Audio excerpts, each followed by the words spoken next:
ತತ್ವ ಸುಖವ ಸೂರ್ಯಬೊಮ್ಮ ಎತ್ತಿಗಾದೇನು ಅಂದರು.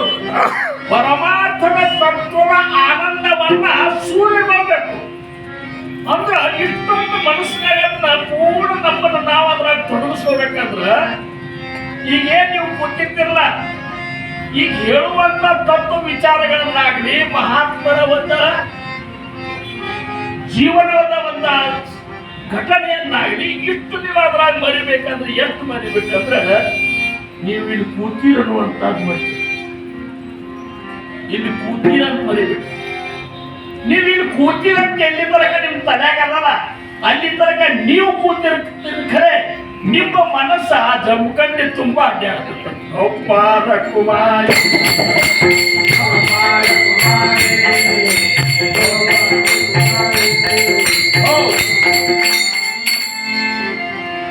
ಮೂರು ಬಾಂಬಿತ್ತು ಅಲ್ಲ, ಮೂರು ಬಾಂಬಿ ತಗೊಂಡು ರಾಜನಂತಲ್ಲಿ ಬಂದಂತ ಕಲಾಕಾರ.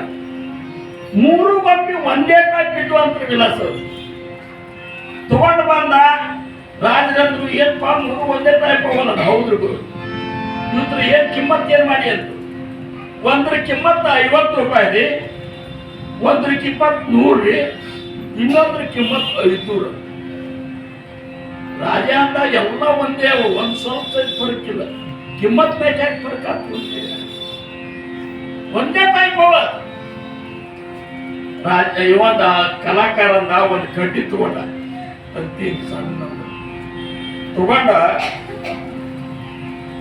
ಆ ಪದ್ಯ 50 ರೂಪಾಯಿ ಕಿಮ್ಮತ್ ಅದು ಕಿವ್ಯಾಗ ಹಾಕಿದೆ. ಕಿವ್ಯಾಗ ಹಾಕಿದ ಕೂಡ ಈ ಕಿವ್ಯಾಗ ಪಾರಾಗಿಬಿಡ್ತದೆ. ಇದು 53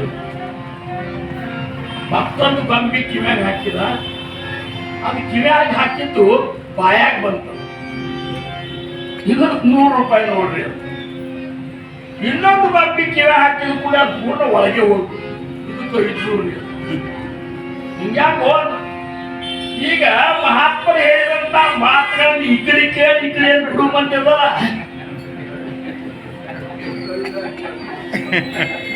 ಇನ್ನು ಕೆಲವೊಬ್ರು ಈ ಕಡೆ ಕೇಳಿ ಈ ಕಡೆ ಬಿಡ್ತಾರ. ನಾವ್ ಹೇಳಿದ್ರೆ ಕೇಳುದ, ಕೇಳಿದಕ್ಕೆ ಮತ್ತಷ್ಟು ಉಪ್ಪ ಖಾರ ಮಸಾಲೆ ಹಚ್ಚಿ ಹೊರಗೆ ಬಿಡಿ. ಇದು 100 ರೂಪಾಯಿ ಇದ್ದದ್ದು.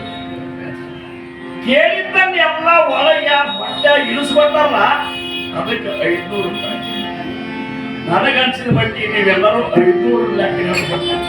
ಒಬ್ಬರ ಕುಮಾರ